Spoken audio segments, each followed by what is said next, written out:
نظریاتی زندگی گزارے. اگر دوڑ دھوپ صرف بہترین گھر کی ہوتی، اگر دوڑ دھوپ صرف جائیدادیں بنانے کی ہوتی، اگر یہی کام ہوتا، میں کہا کرتا ہوں اگر دولت بڑی پیاری ہوتی نا تو سب سے زیادہ سیدہ فاطمہ کے گھر ہے. اگر یہ کوئی بہت اعلیٰ چیز ہوتی تو یہ تو وہ والا گھرانہ ہے کہ 3 دن چولہا نہیں جلا. اور کنز المال میں وہ لفظ موجود ہے کہ حضرت ابو ہریرہ فرماتے ہیں کہ اونٹ کے بالوں کی بنی ہوئی چادر سیدہ فاطمہ نے اوڑھی ہوئی تھی. اونٹ کے بالوں کی بنی ہوئی چادر، اور وہ چکی پیس رہی تھی، چکی چلا رہی تھی. کہتے حضور نے دیکھا تو نبی پاک کی آنکھوں میں آنسو ضرور آئے. اور پتہ محبوب نے کیا فرمایا؟ یہ کنز المال میں موجود ہے. محبوب فرمانے لگے شہزادی دنیا میں تھوڑی سی تکلیف برداشت کرو، آخرت کی ساری عزت اللہ تمہیں ہی عطا فرمائے. سبحان اللہ. یہ تھوڑی دشواری ہے. یہاں ہر بندے کی بیٹی دکھی نہیں، جس کو بھی پوچھ لیں دکھی ہے، جس سے بھی پوچھ لیں حضرت جی دعا کرنا، پیر صاحب دعا کرنا، مفتی صاحب دعا کرنا، بزرگ کو دعا کرنا. کیوں جی؟ بیٹی بڑی تکلیف میں. کیوں جی؟ کہتے سسرال والے کام بڑا کراتے ہیں، چکی پیستی ہے، لیپا پوتی کرتی ہے، اس کے ہاتھوں میں چھالے پڑ جاتے ہیں.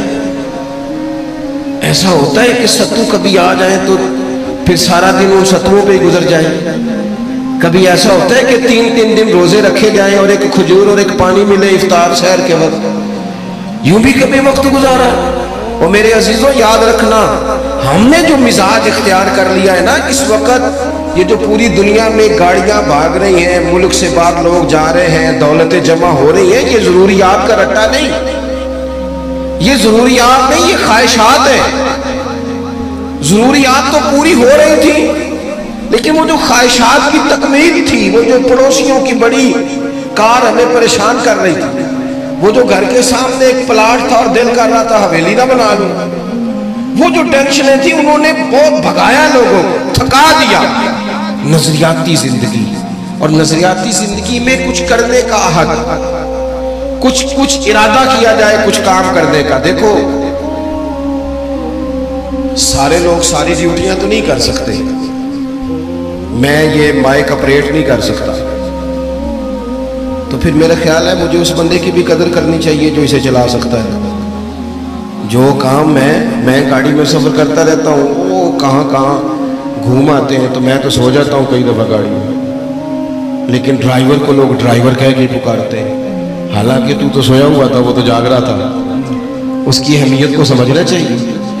ہم نہ زندگی میں کوئی بھی کام کریں، ایک تو کام کریں اور جو ایک کریں زندگی میں، لیکن ذرا سونا کر کے کریں. کوئی ایک مقصد بنا لیں، کوئی ایک مقصد ہو، کوئی ارادہ ہو، کوئی پروگرام ہو. نہ سمجھ آئے تو بخاری میں حدیث موجود ہے، ایک بوڑھی اماں حضور کی مسجد میں جھاڑو دیتی تھی. اور چلو کچھ کرتی تو تھی نا یار. اور دیکھو سعادت جھاڑو وہاں دیتی ہے جہاں 70,000 فرشتے سویرے آتے ہیں، 70 شام آتے ہیں. سبحان اللہ، سبحان اللہ. حضور کی مسجد شریف میں جھاڑو دیتی ہے خاتون. ہمارے ہاں تو خیر امام خطیب کی بھی کوئی قدر نہیں ہوتی، کوئی نہیں ہوتی. امام کبھی کو مشورہ دے لے تو کہتے ہیں اسلام زیادہ دیتا ہے، مولوی نما لے آؤ، مشورہ زیادہ دیتا ہے، اس کو چینج کرو. اور مسجد کے خادم کی کوئی حیثیت، لیکن جو مسجد میں جھاڑو دینے کی فضیلت ہے نا، حضرت بابا فرید صاحب سے جب کو بندہ کہتا تھا نا دل بڑا پریشان ہے، تو بابا صاحب کہتے تھے مسجد میں جھاڑو دیا کر، اللہ سکون عطا کرے گا. سبحان اللہ، سبحان اللہ. مائک میں نہ بولے جی، سنے بات. مسجد میں جھاڑو دیا کر. اٹھ نہ فریدہ ستیا تے خلقت ویکھن جا، تے متے کوئی مل جائی بخشیا تے چل تم ہی بخشیا جا. اٹھ نہ فریدہ ستیا تے جھاڑو دے مسیت، اوے تو ستا ہے تے رب تے جاگدا ہے، تیری ڈاڈے نال پرید. اٹھ نہ کچھ کر. وہ خاتون چلو کوئی کام تو کرتی تھی نا.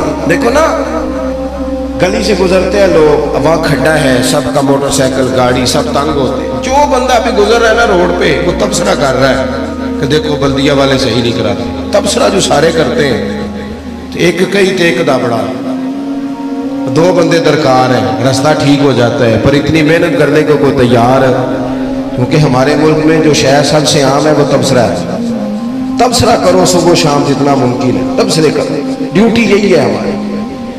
وہ خاتون مسجد شریف میں جھاڑو دیتی تھی، کوئی زندگی کا مقصد تو بنایا، کوئی نظریہ تو ہے۔ صحابہ نماز پڑھ کے چلے جاتے، خاتون جھاڑو لیتی، حضور کی مسجد شریف میں جھاڑو دیتی، بیمار ہو گئی، قربان جائے، حضور تیمارداری کے لیے تشریف لے گئے، رات کو انتقال ہو گیا، ٹھنڈ کا موسم تھا، حضور کا حکم ہے جلدی تدفین کر دو، صحابہ نے تکلیف دینا مناسب نہ جانا، اس خاتون کی تدفین کر دی۔ سارا کچھ جاننے والے رسول جو فرش پہ کھڑے ہو کے عرش کی خبریں دے، وہ تشریف لائے اور آ کر کے پوچھا خبر کیوں نہیں دی مجھے اس بوڑھی کے جنازے کی؟ کوئی کام تو کرتی تھی نا، کوئی ڈیوٹی تو تھی نا، خبر کیوں نہیں دی؟ ویسے تو وارث جنازہ پڑھ لے تو دوسرا جنازہ جائز نہیں، وارثوں نے نہ پڑھا ہو تو دوسرا جنازہ پڑھا جا سکتا ہے، حضور تو خود وارث ہے نا ساری امت کے۔ بے شک تو رسول کریم قبر پہ کھڑے ہو کے فرمانے لگے صفے بناؤ، میں دوبارہ جنازہ پڑھاؤں گا، سبحان اللہ، میں دوبارہ جنازہ پڑھاؤں گا۔ کیوں؟ زندگی میں کوئی خدمات تو ہے نا، کوئی ڈیوٹی تو ہے نا۔ پہلے تو ہم کچھ کرتے نہیں، اور اگر کرتے بھی ہیں تو صرف دوسروں کا دھیان ہی رکھتے ہیں، دوسروں پر توجہ ہوتی ہے کہ فلانا فلانا، بھئی آپ اپنا کام کریں، کچھ زندگی میں کر گزریں، کوئی ڈیوٹی کریں۔ اگر زندگی نظریاتی ہوگی، دیکھو ڈھیر سارے لوگ ہوتے ہیں، نام میرا ہی شاید آئے گا کہ مدرسہ انہوں نے بنایا ہے، مسجد انہوں نے بنائی، میرا ہی نام آئے گا اگر کہیں میں بناؤں گا، لیکن زمین دینے والے کا بھی ایک کردار ہوتا ہے، اس میں نقشہ نویس کا بھی ایک کردار ہوتا ہے، اس میں ایک اینٹ خرچ کرنے والے کا بھی کردار ہوتا ہے۔ پھر وہ کام ختم نہیں ہوتا، سریا وہ لینٹر ڈالنے والے جو ہوتے ہیں ان میں جو سریا باندھنے والا ہے وہ بھی ایک قیمتی کردار رکھتا ہے۔ پھر کہتے ہیں الیکٹریشین کو بھی بلاؤ، پھر یہاں بھی کام ختم نہیں ہوتا، پھر اور اس کے گرد ڈھیر سارے لوازمات ہیں۔ جو بندہ جو کردار ادا کر، عالم اگر کتاب لکھ بھی دے تو ہو سکتا ہے کتابت نہ کر سکے، اور اگر کاتب بھی ہو تو ہو سکتا ہے اسے پبلش نہ کر سکے۔ تو یہ کچھ نہ کچھ خدمات، کچھ نہ کچھ ڈیوٹیاں۔ حضرت مولا علی شیر خدا نے چھوٹی عمر میں کہا تھا یا رسول اللہ دین کی مدد بھی کروں گا، آپ کی حفاظت بھی کروں گا۔ 63 سال عمر پائی اور ہر میدان میں اگلی صفوں میں، ہر میدان میں اگلی صفوں میں، ہر میدان میں اگلی۔ حضور سے وعدہ کیا تھا یا رسول اللہ ڈیوٹی کریں گے، خدمت کریں گے۔ ہمارے ہاں یہاں تو منصوبہ بندی ہو رہی ہے، امام غزالی سے آ کے کسی نے کہا حضور کو بندہ مخلص ملتا ہی نہیں، یہ بھی غلط ہو گیا، وہ بھی غلط ہو گیا، تو امام صاحب فرمانے لگے چل تو ہی مخلص ہو جا، تیری شکل میں تو کچھ لوگوں کو مخلص بندہ مل جائے، کچھ کر تو صحیح نہ صرف تبصرے۔ حضرت مولا کائنات نے عمر مبارک ساری دین کی خدمت میں لگائی، تو جب 63 سال کی عمر میں خنجر لگانا تو لوگ تو کہتے ہیں نا میرے پتر کا دھیان رکھنا اور میرے بچوں کا خیال کرنا اور فلانی ڈیوٹی کرنا، تو جب خنجر لگا تو حضرت علی کیا کہہ رہے تھے؟ فرما رہے تھے مجھے کعبے کی رب کی قسم علی تو کامیاب ہو گیا ہے، یہ دیکھو پانی پرند سہیلیاں تے رنگا رنگ کڑے تے پریا تے اس دا جانی ہے نا جس دا توڑ چڑھے۔ فرمایا دیکھو میں نے کوئی ارادہ کیا تھا، آج میں کامیاب ہوا۔ باتیں زیادہ نہیں کرنی، بس ختم کرتا ہوں۔ جب یوں نظریاتی زندگی ہوتی ہے نا، نظریاتی، پھر بندہ تھوڑی سی تکلیف بھی سہ لیتا ہے۔ کوئی کام کر رہا ہے نا بندہ، صحیح بخاری میں حدیث ہے، ایک خاتون نے آ کے عرض کیا تھا یا رسول اللہ صلی اللہ علیہ وسلم مجھے مرگی کا مرض ہے، بڑی تکلیف میں۔ اللہ کے محبوب علیہ السلام سب کے لیے دعا کرتے، بلکہ حضور تو دستے شفا پھیرتے تو اللہ کرم فرما دیتا، لیکن نبی پاک صلی اللہ علیہ وسلم کی خدمت میں عرض کی یا رسول اللہ صلی اللہ علیہ وسلم مرگی ہے۔ تو آج حضور نے انوکھی بات کی، وہ پیچھے صاحبزادہ بشیر صاحب تشریف لائیں، آگے تشریف لے آئیں۔ نبی پاک صلی اللہ علیہ وسلم نے نا جی آج نظریہ سمجھایا، توجہ ہے آپ دوستوں کی میری بات پر۔ حضور فرمانے لگے اگر تو کہے تو میں دعا کرتا ہوں اللہ شفا دے دے گا،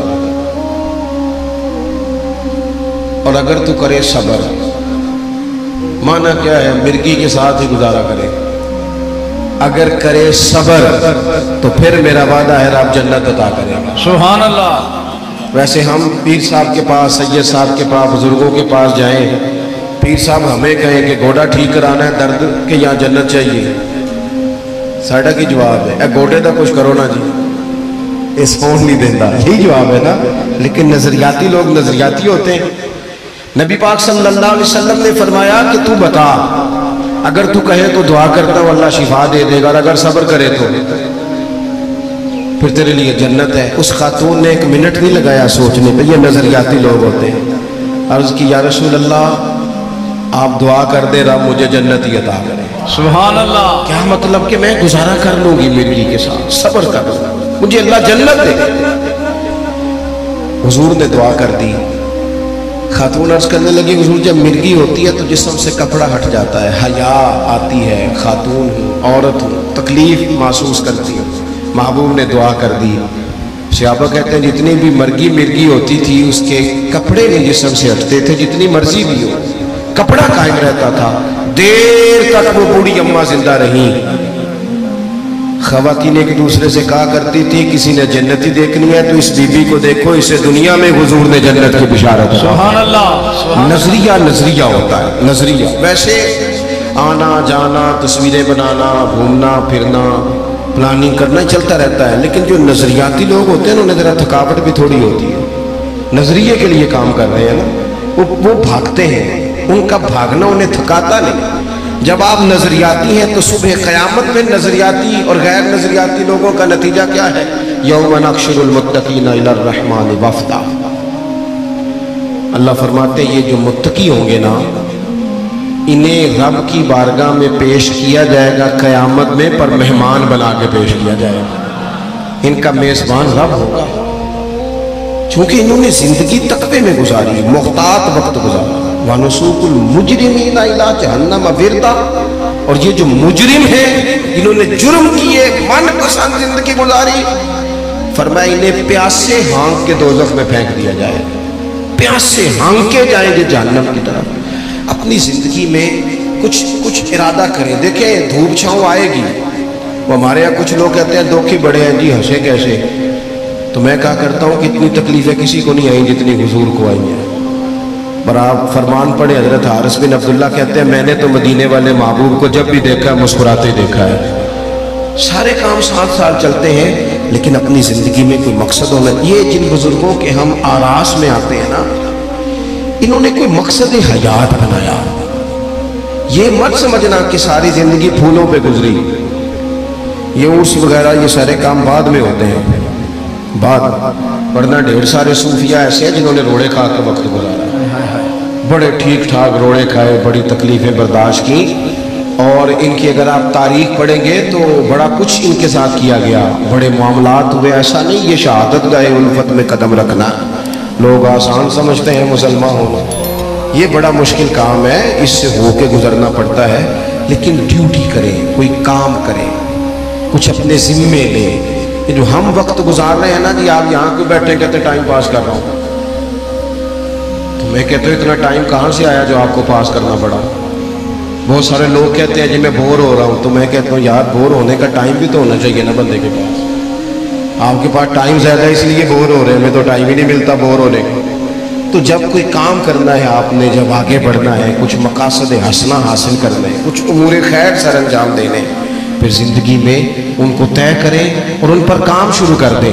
دھوپ بھی آئے گی، چھاؤں بھی آئے گی، سکھ بھی آئیں گے، دکھ بھی آئیں گے، لیکن قافلہ رواں دواں رہنا چاہیے۔ اللہ تعالیٰ اس آستانہ نور کو ہمیشہ سلامت رکھے۔